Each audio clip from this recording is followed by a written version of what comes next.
Welcome to Thriving Tribesmen. My name is Corey, your host, and I'm excited to be making this episode. So it's Super Bowl weekend, and I know some of you boys in America are going nuts about it. In fact, some of the people I've spoken to lately, they think they're talking about it, talking about what they're going to be doing. And for some of you guys within your relationships, I don't know how that affects your relationship, whether you are under the thumb and you're not even allowed to watch Super Bowl. So you have to be a good boy because you might just get some sex if you behave and don't watch the Super Bowl. Or some of you guys like, fuck it. I don't have anything else that's exciting. I might as well go and watch this game. Now, I don't know about you guys, but in the UK, we have what they call an FA Cup. An FA Cup is that most teams sort of play to try and get to this final. And when they do, sometimes when your team is not actually playing, you're not really that interested. So I don't really know how it is in America, but it's really massive. Big, it's a massive deal. Everybody sort of watches the game, so I kind of like that everybody, doesn't matter what team is playing, everybody sort of gets to sit down and watch the whole thing. Family time, they get to enjoy this. And for me, when I was thinking about this, I was thinking I'm speaking about Super Bowl because 80% of my audience are in America. So I'm serving those guys because I try and serve everybody, but I think it's relevant. And for you guys that don't know about American football, I'm going to try and use American football references. And then hopefully I don't have to go too deep into trying to explain the game, because then obviously there's guys that already know the game probably way better than I do. But I was thinking about it and thinking, because at the moment I'm writing the notes on attraction, and we've got a course that is coming out very soon called the Attraction Toolbox. And when it comes to attraction, you have to be very strategic on how you do it sometimes, especially if you're in a sexless relationship. Sometimes it comes naturally over a period of time where you don't even think about it, it's just automatic.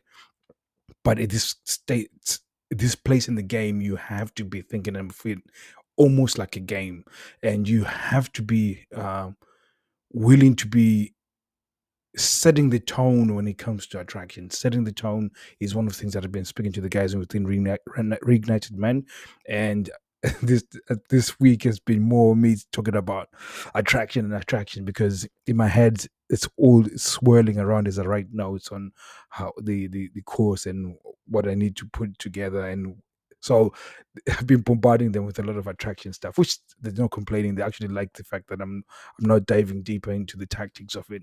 But really, it's more about setting the tone.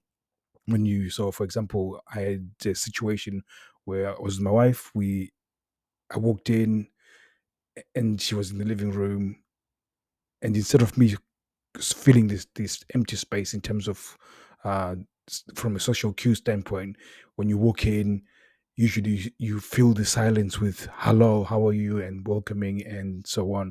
But there was this sort of standoff where nobody did say anything, but there was eye contact. And what was happening then? And usually I do this, but I didn't realize, because now I'm thinking about doing writing this course. I'm now seeing things that happen and then try and replay them in my head and see what exactly was I doing and why was I doing that. So I did that, and then there was this tension that was beginning to rise, and there was this emotion that was beginning to rise, and broke the tension by saying hello, how you doing, and so on. And then that broke the tension, but it then set the tone of the next interactions that we're having. So there was now this game where we're both chasing each other and we were flirting, and we're now in that playful mode, which is exactly how you're supposed to do it. Now when you think of it from a Super Bowl standpoint, when the quarterback, we know, I think they kick off first. So when the guy kicks off and then they do the first play and then there's first down, the quarterback is thinking and speaking to all his linesmen and telling them that, this is the first play. You have to set the tone of how this game is going to go. So that first hit is going to be absolutely massive.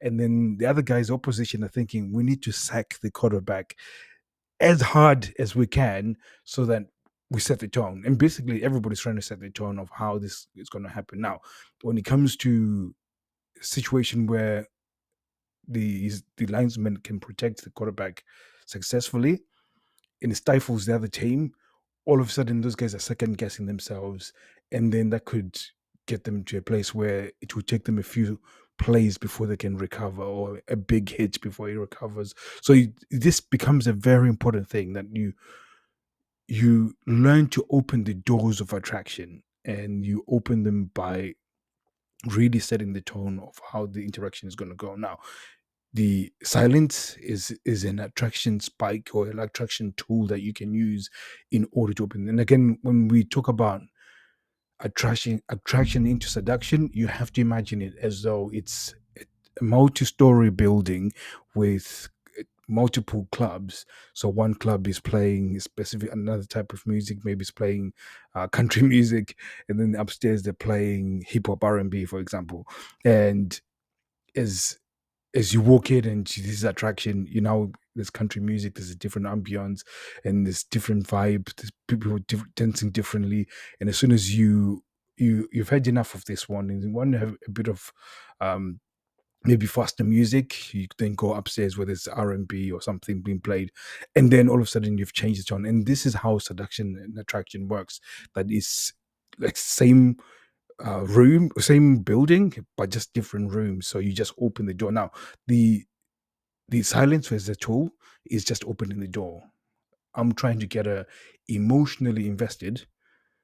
I'm trying to get her to emotionally invested, and I want to get her to a place where she feels a little bit of tension, because when there's that tension, there will be a desire to release that tension. And that's one of the things why attraction becomes a very powerful tool in order to move, because all these interactions, that tension, and take taking on putting on tension and taking tension off, is a very powerful tool. And this is why you see all these shows, the Kardashians and all these other shows, they are very good at building tension and allowing the tension to go off. And this is what you're doing. So you do that in order to open the door for attraction, and then that opens the door for seduction. And within each play, you're looking for that emotional investment from her, for then that attraction to work. Hopefully, it's all making sense. So, from a Super Bowl analogy, you have to think of the quarterback that is, if they set the tone, every single play that he plays, he needs investment from his linesmen to protect him. He needs to get them invested. So, the way he conducts himself, he has to have confidence, he has to portray dominance, and he has to also portray the fact that he is got the ability to get them the Super Bowl by really being in summing it up by showing a lot of dominance.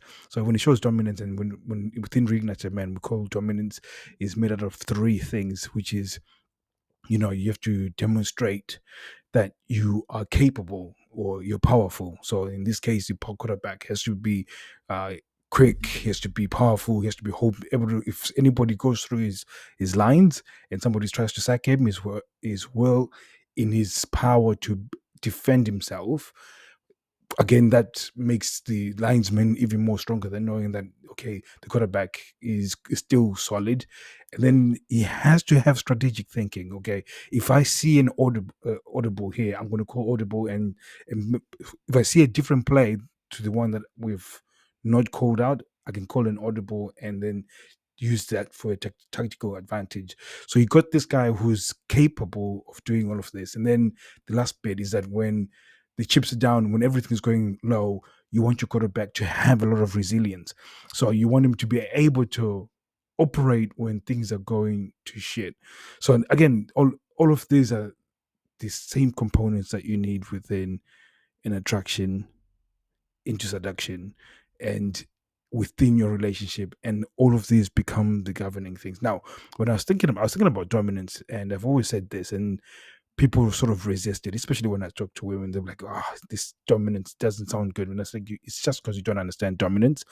And most men also resist it because it's taken a different sexual tone. But really, when you look back to the history of how we came about, it was just a guy who had dominion over a specific area. So it means that your house is your dominion, and therefore, when you are as a verb. Now I'm not very good at teaching English. I don't got that understanding, but I know that is dominance is now meaning that you do actions to make sure that that place is safe, or you make sure that that place that continues to exist. You're doing actions in order to make sure that your family has got a place to stay. So there's different things that you can be doing in terms of dominance. If you think about uh, the ability to protect, strategic thinking in terms of how do you can maintain this to keep it safe, to make sure money is coming in, all of that, it needs you to be thinking in a specific way. And then when shit goes pear-shaped, you need to be able to be resilient, and all of that still continues to add into seduction attraction. So there's quite a lot of things that are adding towards this. And if you think about a a Super Bowl game, you've got all these people that are making up one team, but every single person has got their individual roles. And as a quarterback, he needs to be able to call the play and make sure that everybody, while we're working as a team, everybody also understands the role within the plays. So again, this is why it becomes powerful that when you are leading within that relationship, again, she's looking to you to be the leader within the relationship, and looking you to be the leader when it comes to attraction and seduction. So I'm just going to knock it on the head here, hopefully, because I'm extremely tired. I haven't slept yet.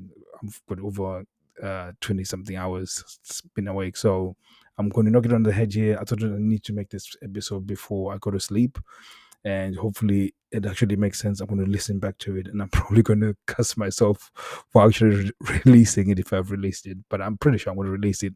If for whatever reason I think it's absolutely terrible, I'm going to take it down. But for now, I think it should be okay.